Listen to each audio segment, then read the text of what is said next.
speak, then you won't get spoken to. People only see you when you up, then they notice you. Trying to be a legend, create lines is quotable. Only the real shall last, and I only know a few. People when they feelings always acting emotional. Ain't about a check, then it ain't negotiable. Gotta show respect to the people that's posting you. Soon to be on posters posted up like the older dudes. Now we aging like fine wine, how we supposed to do. Peep the shade on the timelines, this time posted cool. Shit is black and white like photos from a disposable. Certain situations you ain't end up uncontrollable. All up in they head, I be so confused. I just brush it off, peep the shoulder moves. We all got the same 24, so it's no excuse. Switch it up, we could rap or produce. The things you can't have is forbidden fruit.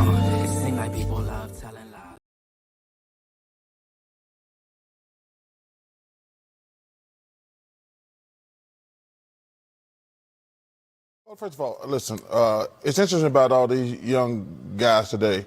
They never call on us and say, hey, thanks for the kind word and telling me how great a player I am.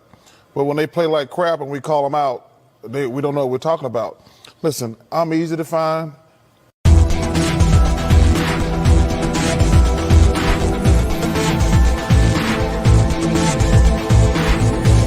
Cut it off! I am having a very bad day. I am in no mood. This, today, is one of the worst days that I've had in a long time. I'm not in the mood to play with anybody. I mean, damn it! I'm ticked off! What's up, y'all? Nathan back. Another video presentation, another episode of Big Nate Sports Talk Podcast. Welcome. This is episode 7, season 11 of the podcast. Before we get to the video, there's a few things I'd like to say up front. You should have already heard the episode 6 of the Baltimore Ravens recap. Maryland football, that will up tomorrow. Recap versus Michigan State. In this episode, we're painfully recapping the Washington Commanders versus the Dallas Cowboys. The Washington Commanders lost to the Dallas Cowboys 25-10. You see what I'm saying? You see what I'm saying? Every single time, man, something goes wrong. Nothing!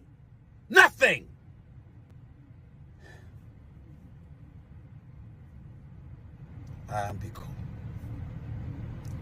See, this is what I'm trying to say, man. They make me sick. Nothing ever gets done. It just never freaking ends.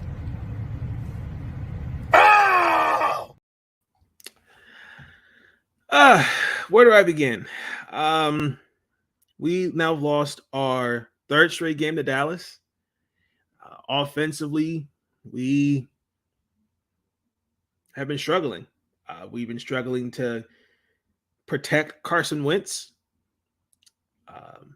A lot of mistakes, a lot of discipline issues. And I should have also mentioned that in the Ravens recap. I've noticed there's a lot of discipline issues in terms of penalties. Defensively, we just didn't do a good job. And I'm going to start with the offense. Offense, in this game, I will say did a better job after allowing 9 sacks against Philadelphia. I'm not going to say it was okay. I say it was okay. I mean, Carson was sacked twice. He did complete 25 of his passes, 170 yards, a touchdown, and 2 picks. There were a couple intentional grounding penalties, and he really did not. He had a hard time finding guys down the field because, again, behind this offensive line, and I'm going to get to that in a little bit with Carson, because this offensive line is just battered with injuries, and it's just a different offensive line. Terry McLaurin, who had really just was nowhere to be found. He had one more catch than me. Trayvon Diggs, I mean, shut him down. I mean, your number one wide receiver just was nowhere to be found, in particular in the second half. He just had one catch. I mean, well, I'm sorry, he had 2 catches, excuse me. I'm just disappointed with that. Jaheir Dobson was the only receiver that had 20 or more yards. It had his 4th touchdown on the season. What? What? And you got to be kidding me. And as I stated, the penalties also too were a deciding factor. Watching these last now 2 games off the first half, I mean, we put ourselves in this hole where we are our own worst enemy, and just could not make the adjustments to against Dallas. They committed on the first 3 drives alone, committed 3 costly penalties. Trey Turner was penalized for the false start, and then allowed Carson to get the next possession. Carson gets sacked, and then on the next possession, it is a holding penalty on the center, which took away Antonio Gibson's big run, and you can see Ron lose his temper. And then again, what happened next? The intentional grounding. So when I look back at that, when I had to look back at the tape, that first intentional grounding, he had plenty of time to get the ball out of his hands. I don't know what Carson was thinking. I really don't know what was going through his head. And then going into the second half, the penalties were just hurt Washington. The second one of Carson's intentional grounding occurred in the third quarter, and painfully we had to settle for a field goal. And then William Jackson III was called for pass interference and allowed almost a 40-yard play, and they scored. The Washington Commanders were flagged 11 times and surrendered exactly 136 yards in penalties. Good Lord, thank the good Lord I am on FCC airwaves. I thank the good Lord. It's hard to take, man. I don't understand it. I don't understand how these dudes put themselves in this situation. I truly do not understand it. That's the kindest way I can put it. I think to go any further than that, Skip, I might lose it. I ain't gonna lie. Okay. I'm just not gonna lie to you. Well, let me pick up the ball and try to not run with it, but walk with it. Now, I'm going to stay really quick on Carson Wentz because I think this needs to be said. I've heard and I've seen some things on social media, and I'm going to also send some stuff to what I saw to Sean Spencer, Will Kramer, because this notion that Carson Wentz is getting worse, BS. I'm sorry to say that. Listen, Washington Commander fans, whether you want to accept that or not, I disagree. That this offensive line is trash. I'm sorry to say that. That is a reality. There were honestly really 2 or 3 good positive things from Carson throwing the ball where I saw he actually made conscious efforts to throw the ball. I mean, he is under pressure. Yes, I understand that. Does he put himself in, and does he, and when you're in the pocket and the pocket's collapsing, yeah, he doesn't help himself. But I mean, even though he has shown that he has no pocket presence, again, let me ask you this question. Because listen, if Carson had a decent offensive line, things would be different. But let me just give you what this man has to work with in the offensive line. Let me just pull up the roster really quick because I've said the same thing, and I know it's comparing apples and oranges, but I'm looking like last year with the Ravens defense, right? So this is what his offensive line is currently as of today. Sadiq Charles, Sam Cosmi, Charles Leonard, Cornelius Lucas, Nick Martin, Andrew Noel, Chris Paul, Trey Turner. They've got 1, 2, 3, 4 of their starters on the IR. I mean, you got the offensive line has to take some blame as well. You've got to protect your quarterback. That is that's football 101. You've got to protect your investment. Now, could Carson change some things? Absolutely. Should he develop his pocket presence? Absolutely. But like for example, I think this is more on Scott Turner. There was an example. It's 3rd and 4, and I was mind boggled by this. The game was close, and you called a draw play. What are we doing? Like, and that to me is questionable. And then I'm gonna look at Ron Rivera. Like, I would really like to know what goes through his head sometimes, because you're asking fans to be patient, and I'm just seeing Washington just make more and more mistakes. And really quick, I just want to say that Sam Cosmi also got injured in the game as well. Sucks, but I hope he gets well soon. I'm hoping it's nothing too severe. Now, defensively, Washington did not do its job neither, because again, look at our corners that are just and safeties are just not good. I'm sorry to say that.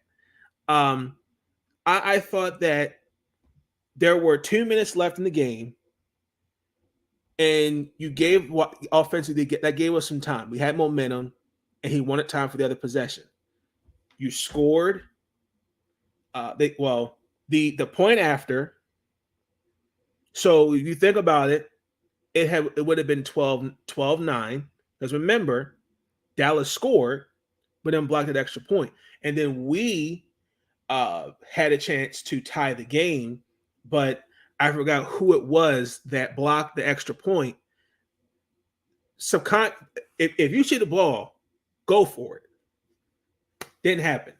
And then there were some things where we still could have tied the game up, because we had gotten the ball back. We had a little over a minute left and a half, 2 timeouts, and we didn't even try to push the ball down the field.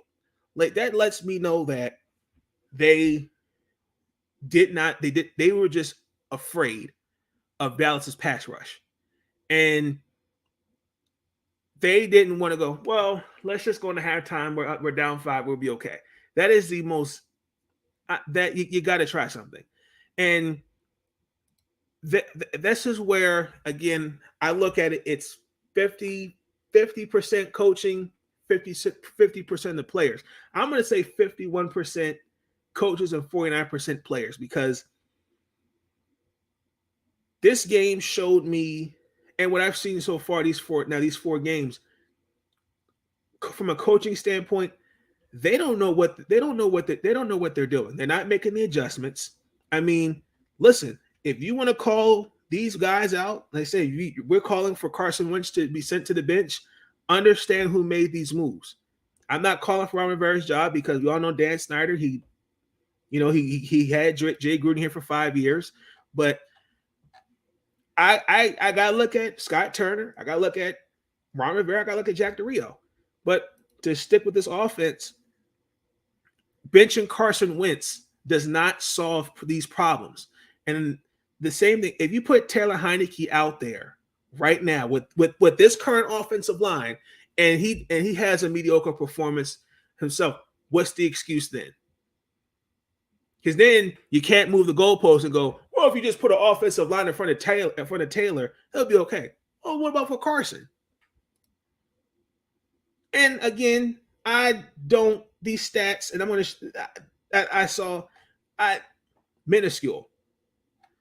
The salary, I mean, let's stop living off of beating Tampa Bay in the playoffs. Let's move past that. Like, what has the Commanders done for me lately? Let's keep it real. Like, we weren't going to get anybody else. We tried to get Jimmy Garoppolo, but he had a shoulder problem. Russell Wilson made it very clear he wanted to stay on the West Coast. We weren't going to get anybody else. I mean, come on now. Let's be real. Like, what are we doing? And I just think putting Sam Howell out there. I'm not throwing him out there to the Wolves, not with this team, because he needs time to not only he has to adjust to the speed of the game, but he's still learning. But again, I just think that this notion, if you put Taylor Heineke out there because, well, he knows the system and he can make the offense a lot better. Show me last year where was the excitement? Because if we're going to go off what this logic, and I know I may be beating a dead horse with it, but if 4 games is not enough to me to say, yeah, okay, start him. That's like me saying Tyler Huntley for the Baltimore Ravens and just 5 games starting. Oh yeah, he deserves to be a starting quarterback. Come on, please, enough. But I don't think benching Carson and starting Taylor Heineke fixes these things. And when Chase Young comes back, this doesn't fix a lot of things neither. Like, these are facts. Like, everything right now on both sides of the ball for Washington just didn't look good. I mean, they had a hard time offensively separating themselves from Dallas' secondary. But I will say this: the fact that we held Dallas under 20 points.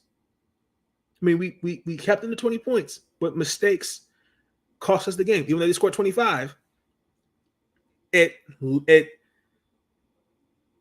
think they did okay. And also, too, the penalties aren't going to win you games. If you're Dallas, congratulations. You did all the right things. You took advantage of a team that just is its own worst enemy. Like, even though they didn't even pressure Carson Wentz, only allowed 2 sacks. They were glued to McLaurin, Curtis Samuel. They were glued to those guys. They weren't even worrying about pressuring Carson Wentz. That's a fact.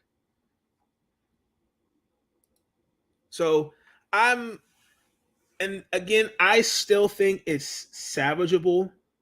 I still think the Washington Commanders will win 10 games. But like,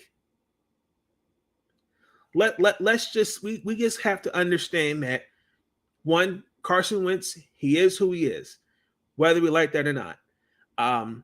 Because again, I've seen what he could do when he was in Philly and last year. Like, because let's keep it real. After that, what were the Eagles? They were mired with injuries and they were mediocre. The same thing with the Colts. Other than Michael Pittman Jr. and maybe T.Y. Hilton, who else did you have offensively? Other than Jonathan Taylor. And then also, too, Ron Rivera, as much as I respect him as a head coach, and this is what I mean when I said this with the WNBA, and I've said this with the NFL and baseball. Head coaches are not GMs. We gotta stop this. Everybody can't be a GM. Everybody can't be a head coach. Everybody can be an assistant coach. But I think that a lot of these decisions, his fingers are all over it. And I'm not calling for the man's job, but Dan Snyder's not going to let him go. 5 years. We're in year 3. I would had really wanted to see some things, but it's interesting that why the Washington Commanders under Ron Rivera have trailed now at least 20-0 in the last 37 games. So it's something like, from what the stat I remember, it's like we find ourselves down 3 touchdowns to start the game, and we allow our opponents to score 26 times, and we've trailed in 23 of those 37 games. Where's my clip? They are trash. Horrible. So, I really don't know what else I can say. This was another not a great week for me in terms of supporting these teams, and I don't know really what to expect against Tennessee. And Tennessee looked like they're starting to pick it up a little bit. But yeah, it's disappointing, and it's becoming very frustrating to see this team, because on paper, this team can, like I said, can still win 10 games, and I'm sticking with that. But I mean, this is like, if this is what it's going to be, I mean, we're in year 3. I mean, look at the New York Giants, for example. They are playing well. Like, you've got a new GM and a new head coach, and a lot of people have written off Daniel Jones, even though that team offensively, Saquon Barkley, we obviously can he stay healthy. Sterling Shepard, thoughts and prayers, get well soon. See you back out there on the field next season. They have changed the culture. Like, but a lot of this is going to start at the top, and we all know that. And it's just, I think until we have to recognize that we can call for coaching, head coach, we could call for Ron Rivera's job, or call for Taylor Heineke to be called, but it's more of what can be fixed, because everything starts at the top. It's looking dysfunctional.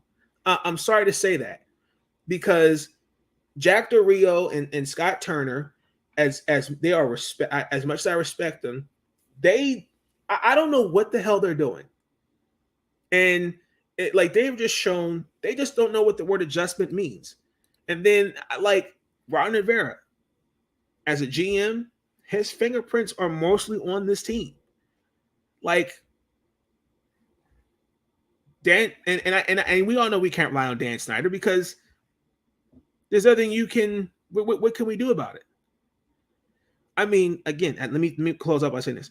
The Washington Commanders have talent, but there is a lot of areas, and I don't think quarterback is one of them. Offensive line needs some work. The corners need work. Linebackers need work. That's it. I mean, the investment we made on this defense, I'm sorry to say, it's trash. Like, you got to question it. We're in year 3. Why are we seeing the same mistakes we saw last year? I'm going to reiterate my comments right here, right now. The clock is officially ticking. The honeymoon is over. Damn your feelings. Who gives a damn? You got a job to do. And the job ain't even a championship. It's to be respectable. And you can't even do that? So when are we going to say something about it? You know what? I'm going to walk away. I'll be right back, because I'm scared I'm going to say something that might get me in trouble, because I'm pissed. I'm pissed. What the hell was that? I'm pissed off. Get it together. Y'all look like trash. Let's go into our last segment of the night. Incoming message.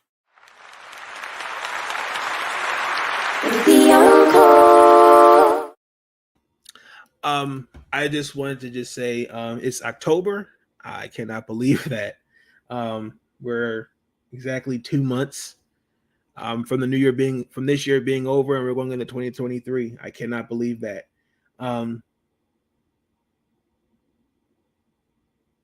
My final message is this: I just hope you guys have a good day tomorrow. Have a great night. I know it's still early in the West Coast, Central Time, or Midwest. It's still Tuesday, but I just hope everyone has a great evening, has a great day tomorrow, and has a good week. I hope it is going well for everybody. Again, take time for yourself, unwind, read a book, walking, do something to unwind yourself from work, school, anything that may be bothering you. Make sure you do those things, because if you do those little things, and good things will happen. So that is my final message for the evening. I'm your host, Nathan Snell. I appreciate you joining me on Big Nate Sports Talk Podcast. I'll catch you guys on the flip side. Y'all have a good night. Stay up. Peace.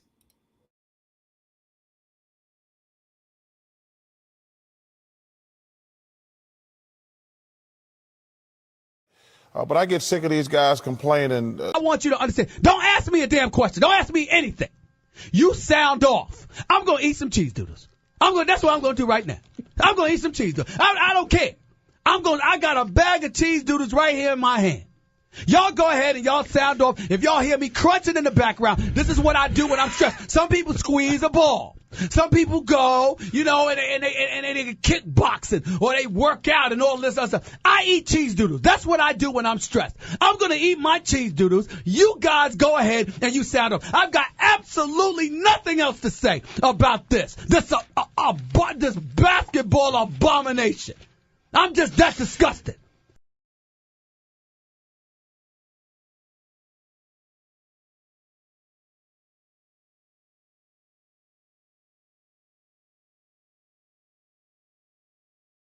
But I get sick of these guys complaining. These young guys, they never call us and say, when a coach is wrong, I'm going to call him out. But when players are wrong, I'm going to call them out. Thanks for the kind words. But listen, I'm going to criticize guys that they deserve it. And listen, they can kiss my ass if they don't like it.